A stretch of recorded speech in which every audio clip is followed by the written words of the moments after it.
Hi everybody, my name is Taylor Fleming. Welcome to Taylor Fleming Music. Today we're going to be talking about something called diatonic superimposition.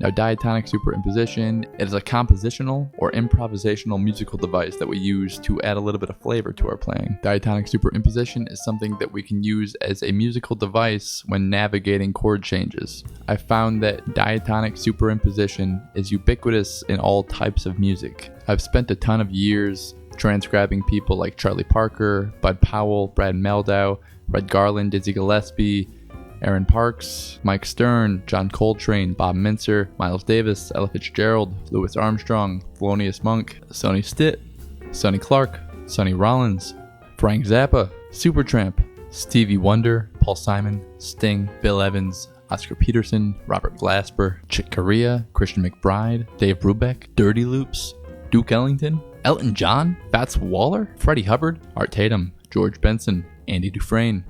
Diatonic superimposition is ubiquitous in all types of music. So I'm going to show you a clear system on how to learn and play with diatonic superimposition using musical examples that will help bring your playing to the next level. And we're going to do that right now. Let's go. First, I'm going to show you guys a clear system for understanding and using diatonic superimposition. Next, we're going to look at real musical examples so that you can start implementing diatonic superimposition into your playing. Okay, today we're in the key of F, and what superimposition is essentially just laying one thing on top of another, laying one harmony over another. So our first superimposition is going to be on the third degree, building a minor 7 chord. So it'll be A minor 7, and that's going to add tension 9. The great thing about superimposition is that it allows us to create more color and give a denser, richer sound. Next, we're going to build a minor 7 chord, but this time on the 6th degree.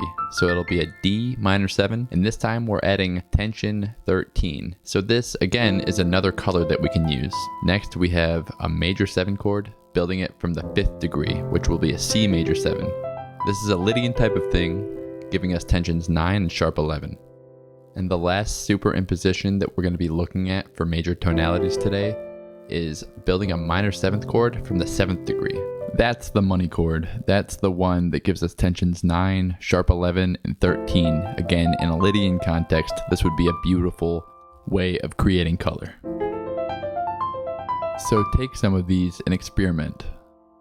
Try moving them around, try playing them together, try adding approach tones. Make them your own, make them unique, find creative ways to practice them. Alright, so now we're going to move on to minor tonalities. Now, I want to start this part off by saying that minor tonality is a very deep topic that I'm not going to go into today. What I'm going to show you right now are superimpositions diatonic to Aeolian and diatonic to Dorian. Right? These will keep you out of trouble for now. We will go deeper into this topic in another video. Now, we're going to wrap both of these up pretty easily, right? So the first one is a major 7 chord starting on the flat 3rd degree, right? So if we're in F minor, we're starting on the A flat, and this adds tension 9. The second superimposition that we can use here is building a minor 7th on the 5th degree. So in this case, C minor 7, and this will give us tensions 9 and 11.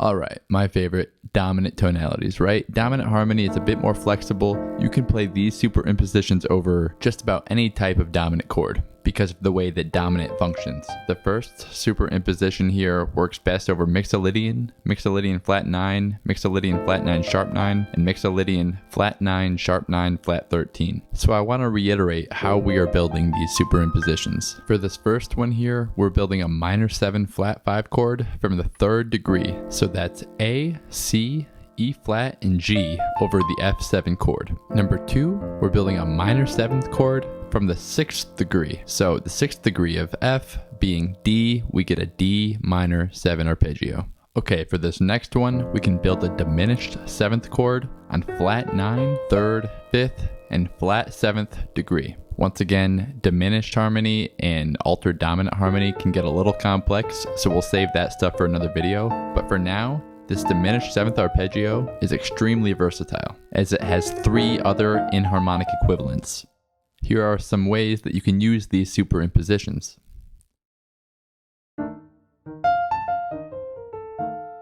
And I just want to remind you guys that the best way to get diatonic superimposition into your playing is to find something that resonates with you here and making it your own by practicing it creatively. If you have a creative practice idea, leave it in the comments section below. I'm sure we would all benefit.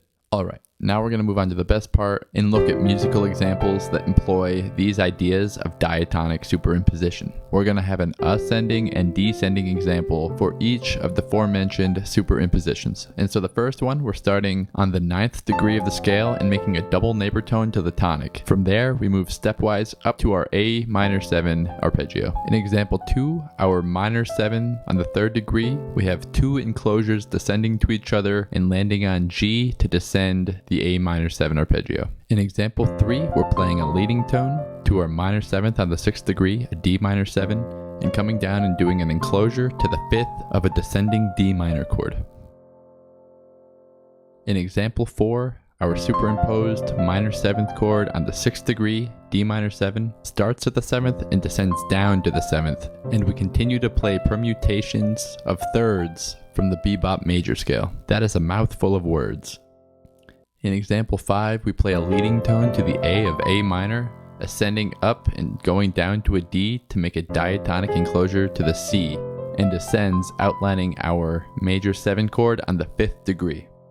In example 6, we start on the 7th of C major 7 arpeggio and descend down to the 7th, and then we ascend back up a C major 7 9 arpeggio, landing on a D and descending using the major bebop scale into something that can only be described as something resembling a musical joke known as the lick. Go check out Adam Neely, or you can just Google the lick if you don't know what that is. Okay, but anyway, example 7, our minor 7 on the 7th degree ascends an E minor 7 to the D and then descends stepwise to a diatonic enclosure of A. Again, this sounds a lot like the lick, but we love the lick. Example 8 is a descending E minor arpeggio that resolves using an E minor pentatonic line. Okay, so onto minor tonalities. Both of these examples demonstrate the minor superimpositions that we covered earlier. In example 9, we have both the major 7 from the flat 3rd and the minor 7 on the 5th. Example 10 is identical to example 6, but in a minor context. And guys, I just want to let you know, if you're confused about anything I'm saying, feel free to ask questions in the comments below. I'll also be making videos on a lot of these things, so if you guys want to see anything in particular, please let me know. Okay, now on to dominant tonalities. In example 11, we have a line coming from the dominant bebop scale that finishes with a minor 7 flat 5, built from the 3rd degree of F mixolydian. If you are enjoying this video, please consider hitting like and subscribe. In example 12, we're approaching the G with double leading tones coming from both directions, and from there we build the descending minor 7 flat 5 chord. If you're not already, I highly recommend grabbing your instrument and trying these out with me. Example 13 has got to be my favorite. We superimpose our minor 7 from the 6th degree, ascending upward, pivoting off the C with chromatic approaches to the 3rd of an F triad, descending down, hitting 4 on a strong beat, and resolving to the 3rd. In example 14, we descend from the top of our superimposed D minor 7 arpeggio, and we're using a form of enclosure to end on C. Example 15 classically descends from the top of a dominant bebop scale that ascends a diminished 7 chord, building from the flat 9 of our scale. So as I previously mentioned, the superimposing of diminished 7th chords are super versatile in dominant tonalities. Example 16 is getting us into the F Phrygian dominant scale, and then builds a descending diminished 7 from scale degree flat 9.